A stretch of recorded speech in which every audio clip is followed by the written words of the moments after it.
नमस्कार दोस्तों, आप सभी लोगों का इस पाठशाला पर स्वागत है। जैसा कि हम सभी लोग जानते हैं कि कृषि प्रसार की हमारी क्लासेस चल रही हैं, तो जो विगत वर्षों में पूछे गए प्रश्न हैं और आपके एग्ज़ाम के लिए जो संभावित प्रश्न हैं उन सब पर हम सभी लोग एक एक करके बात कर रहे हैं।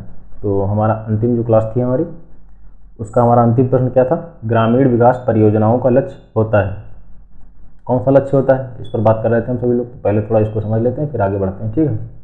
तो ग्रामीण विकास की परियोजनाओं का लक्ष्य होता है, आपके ऑप्शन थे: गरीबी और बेरोजगारी को कम करना, स्वास्थ्य और शिक्षा में सुधार करना, ग्रामीणों की बुनियादी ज़रूरतों को पूरा करना और उपरोक्त सभी। तो अगर ग्रामीण क्षेत्रों में किसी भी प्रकार की कोई अगर परियोजना चलाई जा रही है तो उसके महत्वपूर्ण उद्देश्यों में दोस्तों ये सभी चीज़ें शामिल हो सकती हैं। क्योंकि परियोजना का लक्ष्य क्या होगा? लोगों की आर्थिक स्थिति को बेहतर बनाना, लोगों का जीवन स्तर ठीक ठाक होना, उन्हें उचित प्रकार की स्वास्थ्य सेवाएं, शिक्षा, ये सभी मुहैया करा जाना। तो ये सभी इसके अंतर्गत दोस्तों शामिल हो जाएंगे। इसलिए आपका सही जवाब क्या था? विकल्प डी आपका जो है उपरोक्त सभी सही जवाब था, ठीक है। आगे बढ़ते हैं। अगला हमारा प्रश्न क्या है? कृषि का प्रकार आधारित है। जो कृषि का प्रकार है किस पर आधारित है? आपके ऑप्शन दिए गए हैं: तुलनात्मक लाभ के नियम पर, जो तुलनात्मक लाभ है, लाभ का नियम है, उस पर आधारित है, या फिर सम सीमांत आय के नियम पर। अगला विकल्प है उत्पत्ति ह्रास के नियम पर, या फिर प्रतिस्थापन के नियम पर। तो दोस्तों जो कृषि का प्रकार है यह तुलनात्मक लाभ के नियम पर आधारित है। किस पर आधारित है? तो तुलनात्मक लाभ के नियम पर आधारित है। अच्छा, इस सिद्धांत में है क्या? तो गौर करने वाली बात यह है दोस्तों, इस सिद्धांत में किसान की प्रत्येक क्षेत्र में उन्हीं वस्तुओं का उत्पादन करना चाहिए जिनके उत्पादन में अन्य क्षेत्रों की अपेक्षा तुलनात्मक लाभ अधिक होता है, या फिर तुलनात्मक हानि जो होती है कम होती है। तो इसका सही जवाब क्या हो जाएगा? कृषि का प्रकार आधारित है, तुलनात्मक लाभ के नियम पर आधारित है। अगर इस सिद्धांत की बात की जाए ये है क्या? तो किसान की प्रत्येक क्षेत्र में उन्हीं वस्तुओं का उत्पादन किया जाना चाहिए जिनके उत्पादन में अन्य क्षेत्रों की अपेक्षा तुलनात्मक जो लाभ है वो अधिक हो सके, या फिर जो कह सकते हैं कि जो तुलनात्मक हानि है वह न्यूनतम हो। तो कृषि का प्रकार आधारित है, तुलनात्मक लाभ के नियम पर आधारित, या इसका सही जवाब हो जाएगा। आगे बढ़ते हैं। अगला हमारा प्रश्न है कि किसान भारती पत्रिका प्रकाशित होती है। जो किसान भारती पत्रिका है यह प्रकाशित होती है, कहाँ से प्रकाशित होती है? दिल्ली से, लखनऊ से, पंतनगर से, या फिर हिसार से। तो दोस्तों पंतनगर से यह प्रकाशित होती है। आपका विकल्प सी जवाब सही हो जाएगा। गोविंद वल्लभ पंत कृषि विश्वविद्यालय जो है वहाँ से पंतनगर से किसान भारती नामक पत्रिका का प्रकाशन होता है, ठीक है। इससे संबंधित कई प्रकार के प्रश्न पूछे जाते हैं। आगे बढ़ते हैं। कृषि ज्ञान केंद्र पोषित है। जो कृषि ज्ञान केंद्र है पोषित है राज्य सरकार से, केंद्रीय सरकार से, ICAR से, या फिर UGC से। जो लोग लगातार ये लेक्चर कर रहे हैं दोस्तों, पिछले जो पूर्व के लेक्चर हो चुके हैं, तो आप सभी लोग समझ पा रहे होंगे कृषि ज्ञान केंद्र से लेकर के कई प्रश्न पूछे जा चुके हैं। तो आप सभी लोग पूर्व के लेक्चर को जरूर करिए। तो खैर इसका सही जवाब क्या हो जाएगा? ICAR के द्वारा। विकल्प सी इसका सही जवाब हो जाएगा।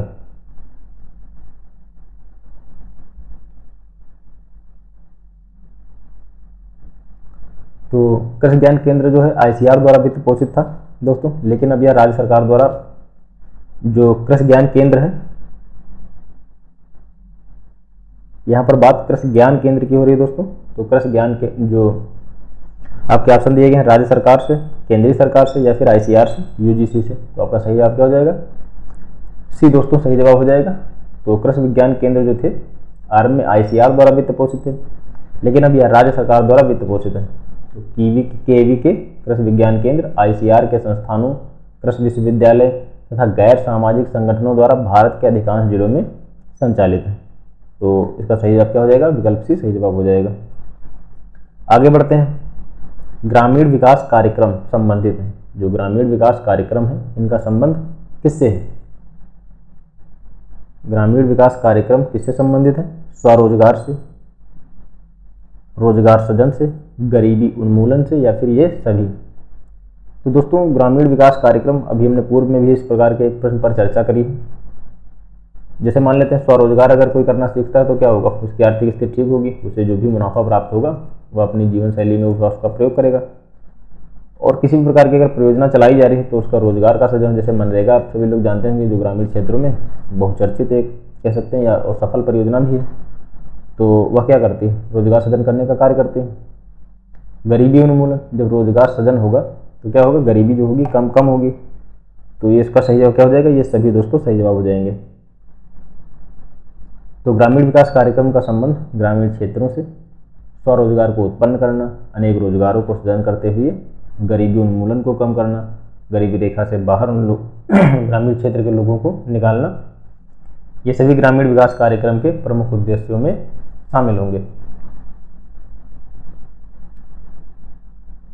अगला प्रश्न हमारा है कि ट्राइसेम के अंतर्गत प्रशिक्षण मुख्यतः दिया जाता है। जो ट्राइसेम है उसकी बात की जा रही है। आप सभी लोग पर अगर योजनाओं को सभी लोग पढ़ रहे होंगे तो ट्राइसेम का नाम सुना होगा, बहुचर्चित योजना है। ट्राइसेम के अंतर्गत प्रशिक्षण मुख्यतः दिया जाता है। किसको दिया जाता है, आपके विकल्प दिए गए हैं। युवा विद्यार्थियों को, ग्रामीण युवाओं को, कह रहा है कि जो युवा विद्यार्थी उनको ट्राइसेम के अंतर्गत प्रशिक्षण दिया जाता है, या फिर ग्रामीण युवाओं को दिया जाता है, या फिर युवतियों या युवा महिलाओं को दिया जाता है।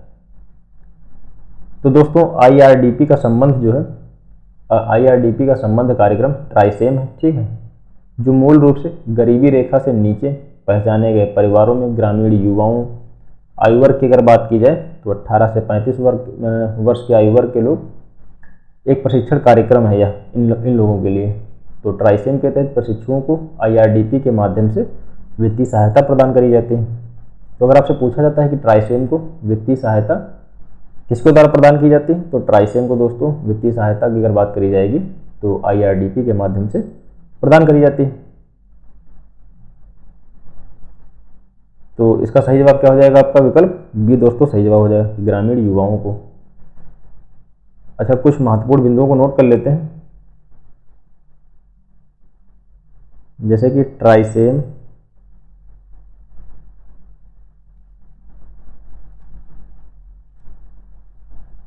है क्या, तो IRDP का संबंध कार्यक्रम।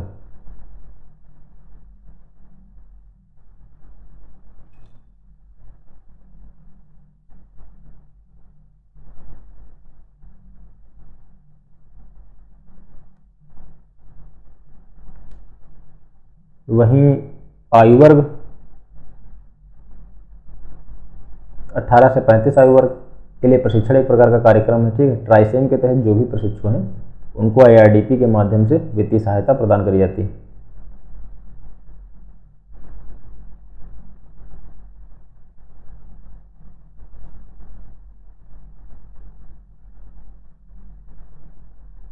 ट्राइसेम के तहत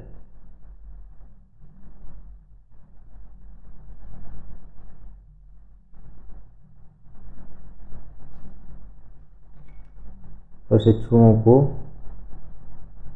IRDP के माध्यम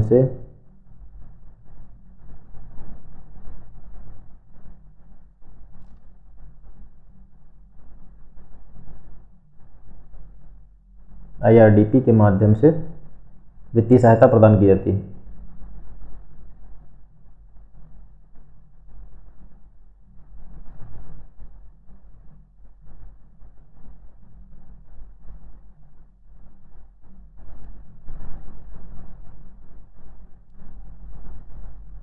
तो एक बार फिर से नज़र डालते हैं ताकि अच्छे से आप लोगों को समझ में आ जाए। ट्राइसेम के अंतर्गत मुख्यतः प्रशिक्षण किसे दिया जाता है, आपके विकल्प दिए गए, युवा विद्यार्थियों को, ग्रामीण युवाओं को, युवतियों या युवा महिलाओं को, या इनमें से कोई नहीं। तो IRDP का जो संबंध कार्यक्रम है दोस्तों ट्राइसेम है।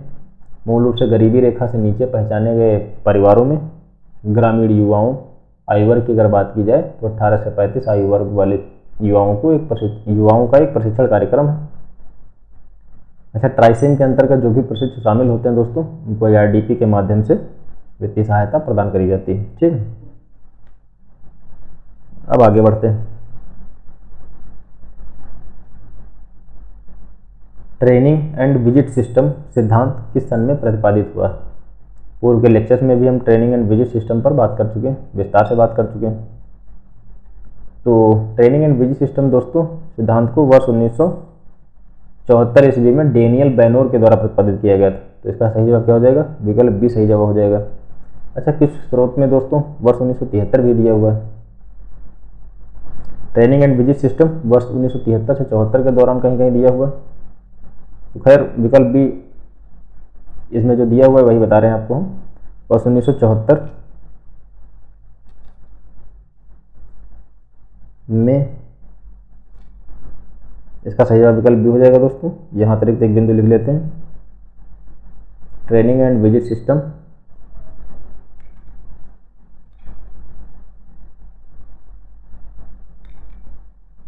ट्रेनिंग एवं विजिट सिस्टम सिद्धांत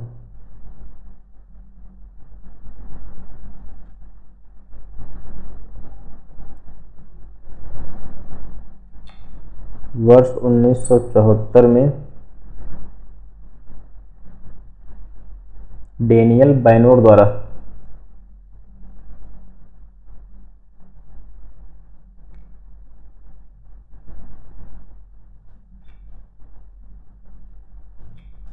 प्रतिपादित किया गया।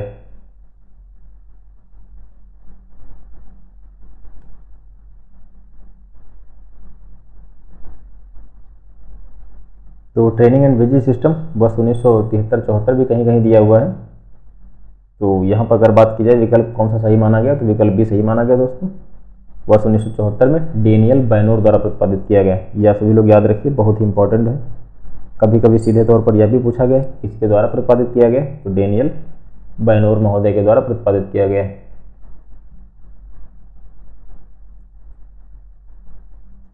आगे बढ़ते हैं। क्वेश्चन नंबर 43 ने सर्वोदय योजना शुरू की थी। कहा जा रहा है कि किसके द्वारा सर्वोदय योजना की शुरुआत करी गई थी। तो आपके कुछ विकल्प दिए गए, कौन कौन दिए गए हैं, विकल्पों पर नजर डालते हैं।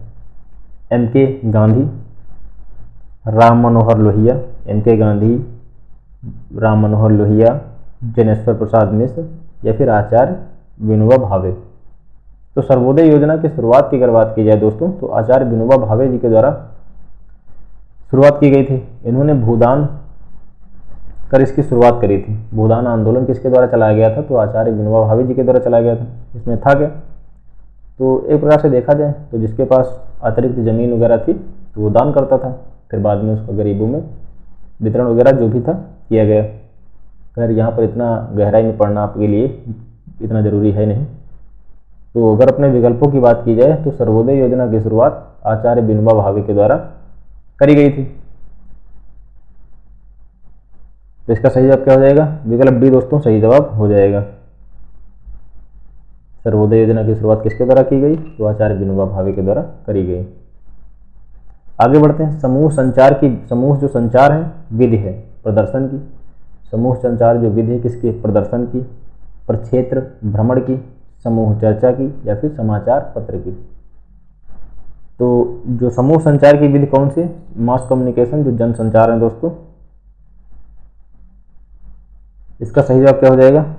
अच्छा है दोस्तों, यूपी टीजीटी के प्रश्न पूछा गया है समूह संचार की विधि कौन सी, तो समाचार पत्र।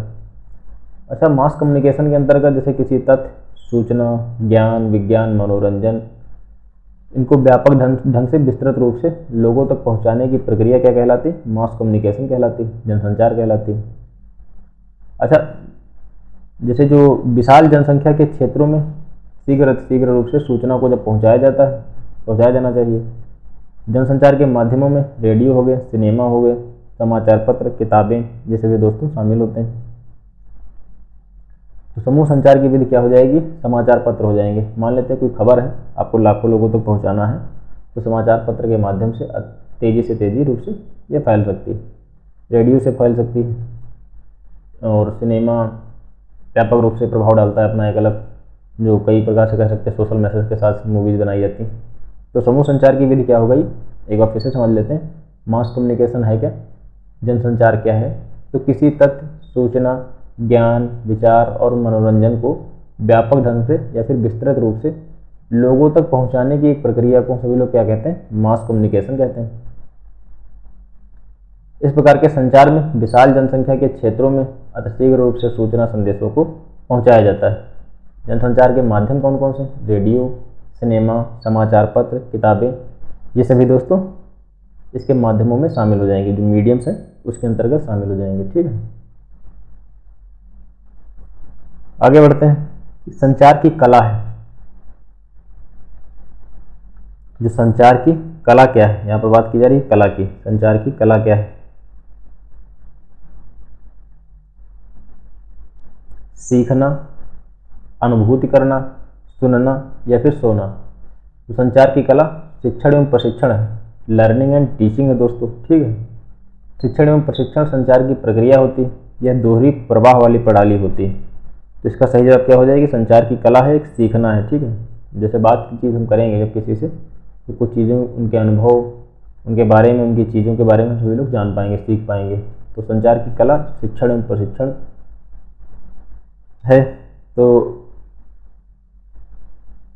कुछ मुख्य बिंदुओं को नोट कर लेते हैं।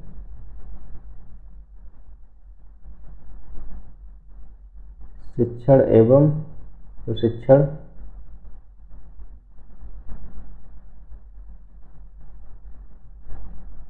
यहाँ पर बात किसकी हो रही है दोस्तों? संचार की कला की बात हो रही है, तो शिक्षण एवं प्रशिक्षण है। ठीक है,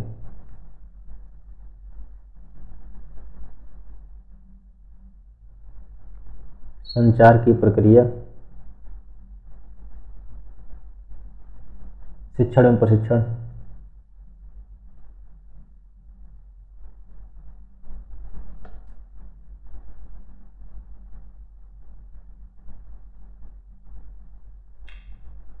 और सबसे एक गौर करने वाली बात यह है कि दोहरी प्रवाह प्रणाली। कैसे? दोहरी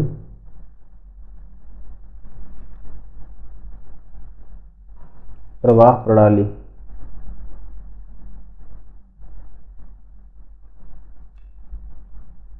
तो संचार की कला क्या है? सीखना है। संचार की कला में शिक्षण एवं प्रशिक्षण शामिल है दोस्तों। संचार की प्रक्रिया शिक्षण एवं प्रशिक्षण है और दोहरी प्रवाह प्रणाली। आगे बढ़ते हैं। NATP के घटक हैं। आपका अगला प्रश्न क्या है? NATP घटकों की बात की जा रही है। कौन कौन से घटक हैं? आपका विकल्प दिया गया है। भा, क्रा, अ, प के संगठन एवं प्रबंधन प्रणाली का विकास, कृषि पारिस्थितिकी अनुसंधान हेतु समर्थन, प्रौद्योगिकी के विस्तार में नवाचार, उपरोक्त सभी। तो इसका सही जवाब हो जाएगा दोस्तों उपरोक्त सभी। NATP के घटकों की अगर बात की जाए तो के संगठन एवं प्रबंध प्रणाली का विकास करना, कृषि पारिस्थितिकी अनुसंधान हेतु समर्थन करना, ठीक है, प्रौद्योगिकी विस्तार में नवाचारों की अपनी एक अहमियत होना। तो इसके अंतर्गत दोस्तों सभी चीज़ें शामिल हो जाएंगी। अब NATP है क्या? तो राष्ट्रीय कृषि तकनीकी प्रोग्राम। NATP है क्या? राष्ट्रीय कृषि तकनीकी प्रोग्राम।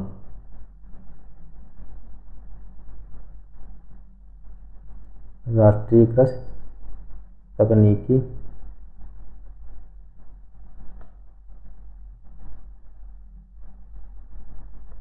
तो राष्ट्रीय कृषि तकनीकी प्रोग्राम, और इस योजना के लिए विश्व बैंक द्वारा वित्त प्रदान किया गया।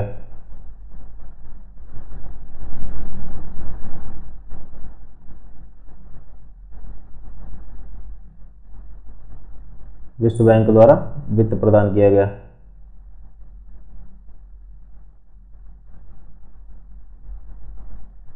इस योजना के माध्यम से कृषि क्षेत्र में अनुसंधान और प्रसार योजनाओं पर ध्यान दिया गया। कृषि क्षेत्रों की बेहतरी के लिए नई नई चीज़ों का अनुसंधान किया जाना और उनकी प्रसार योजनाओं पर ध्यान दिया जाना, इन सब चीज़ों दोस्तों ये सब सारी चीज़ें इसमें शामिल हैं।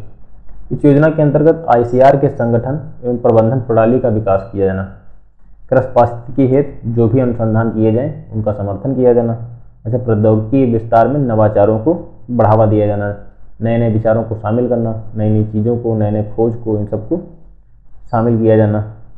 तो NTP के किसके घटक हैं? NATP के घटक कौन कौन से हैं? संगठन एवं प्रबंधन प्रणाली का विकास, कृषि पारिस्थितिकी अनुसंधान एवं समर्थन किया जाना चाहिए, प्रौद्योगिकी के विस्तार में नवाचारों की एक अपनी अहमियत होना। ठीक है, NATP है क्या? तो राष्ट्रीय कृषि तकनीकी प्रोग्राम।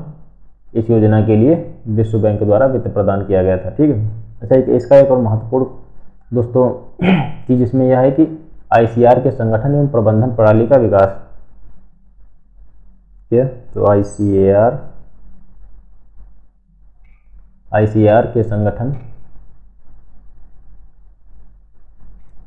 एवं प्रबंधन प्रणाली का विकास।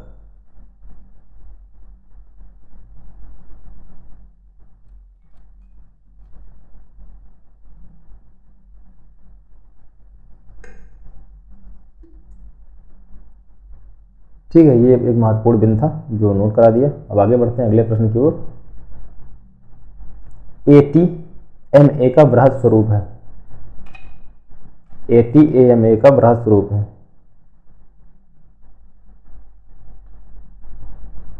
आपके एटीएमए का बृहद स्वरूप है।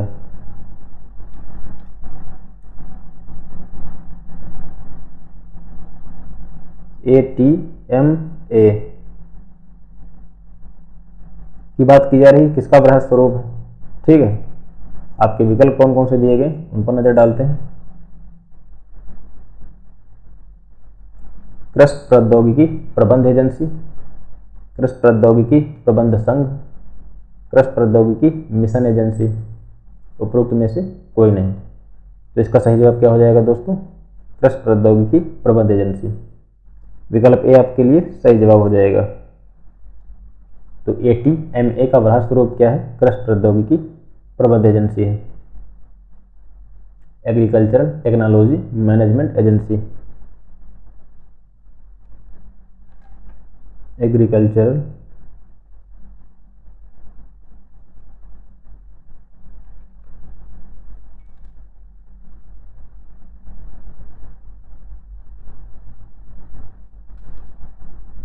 मैनेजमेंट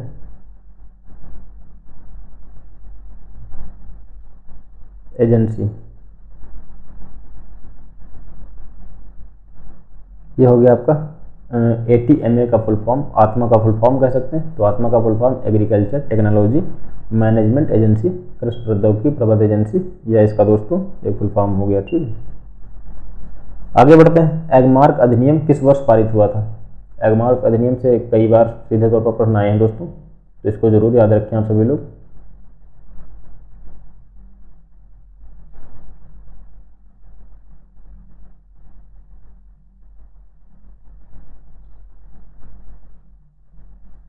अच्छा, कुछ एक महत्वपूर्ण बातें हैं दोस्तों एटीएमए के बारे में। जैसे इसका full form agriculture technology management agency हो गया, और यह है कैसी संस्था, तो एक ऑटोनोमस संस्था है। ऑटोनोमस संस्था का तात्पर्य क्या है, स्वायत्त कह सकते हैं कि स्वतंत्र संस्था है।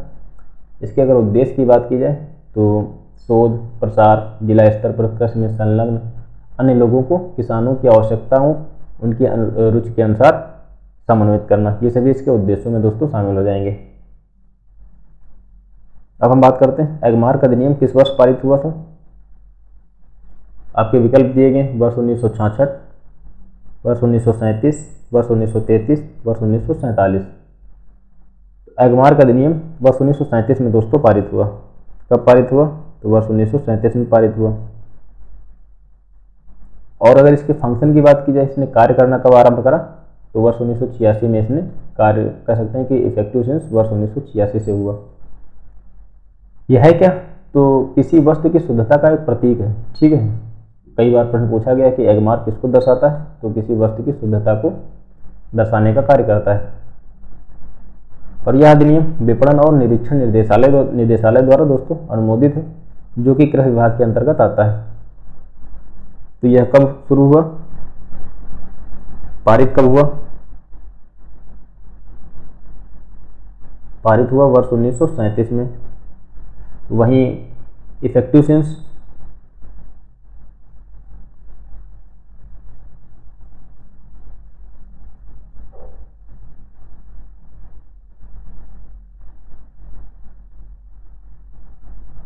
कहने का तात्पर्य कार्य करना कब शुरू किया,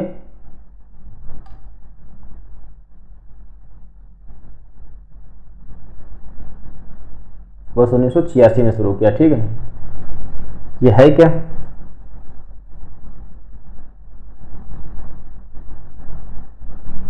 क्या है? बहुत ही इंपॉर्टेंट बिंदु, किसी भी वस्तु की शुद्धता का प्रतीक।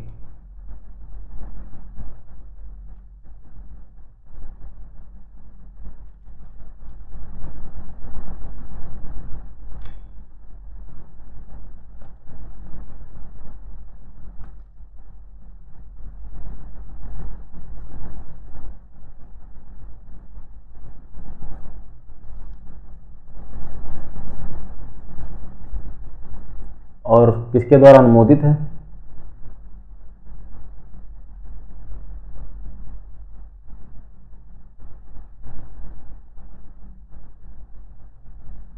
तो विपणन और निरीक्षण निदेशालय द्वारा।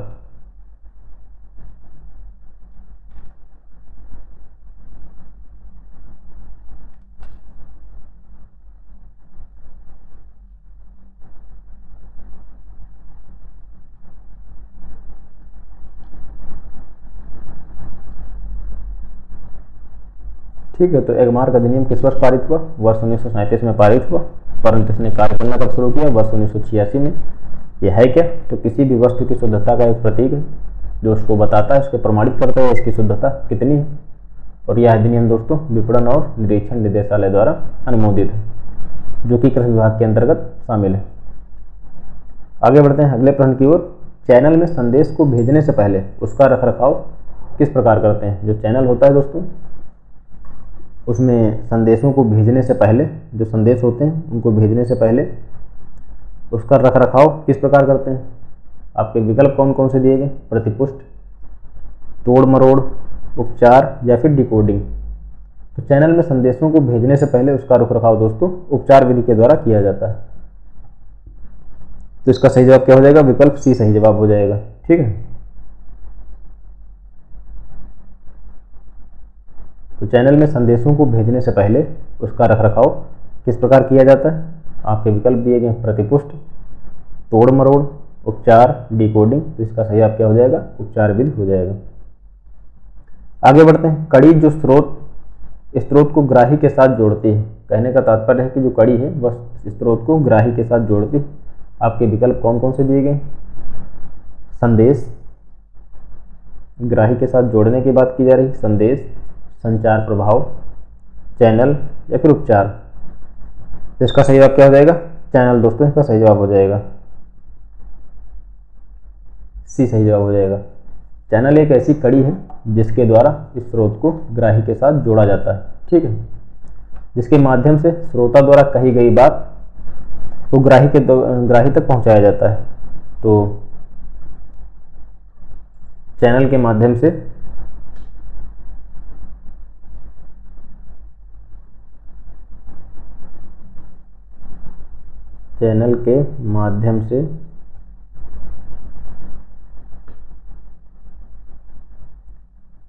स्रोत को, जो भी स्रोत है दोस्तों,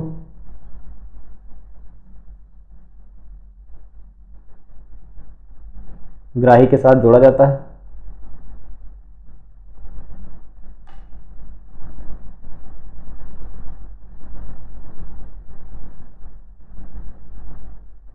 चैनल के माध्यम से स्रोत को ग्राही के साथ जोड़ा जाता है, जिसके माध्यम से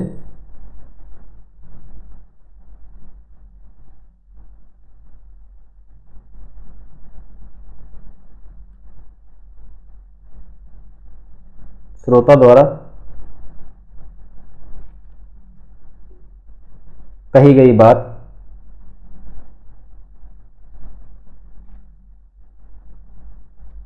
को ग्राही तक पहुंचाया जाता है।